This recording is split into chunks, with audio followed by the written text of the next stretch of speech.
చేశామో ఎట్లా చేశామో రుణమాఫీల గురించి పట్టించుకున్నటువంటి ఈ రాష్ట్రంలో కూడా ఆ పథకాన్ని అమలు చేయనటువంటి మోడీ గారు మాట్లాడటమే ఆశ్చర్యం.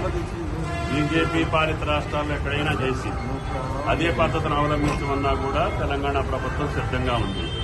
మేము చేసింది చెప్పాము, చేయాల్సింది కూడా చెప్పాము. భవిష్యత్తులో అవి కూడా చేస్తాం. గత 5 సంవత్సరాల్లో పంట రుణం తీసుకున్నటువంటి ప్రతి రైతు యొక్క రుణమాఫీ చేసే బాధ్యత కాంగ్రెస్ ప్రభుత్వానికి, తెలంగాణ ప్రభుత్వానికి.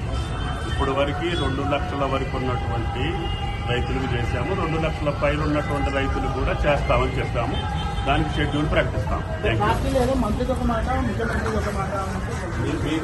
మాకు అందరికీ ఒకటే మాట. బీజేపీ సంబంధించిన వాళ్ళు ఎందుకు రుణం అయినా కూడా ఎందుకు కాలేదని ఎందుకు దుష్ప్రచారం ఎందుకు చేస్తామన్నారు? దాని ఉద్దేశం ఇక్కడ అధికారం రావాలని ఆశించుంటారు.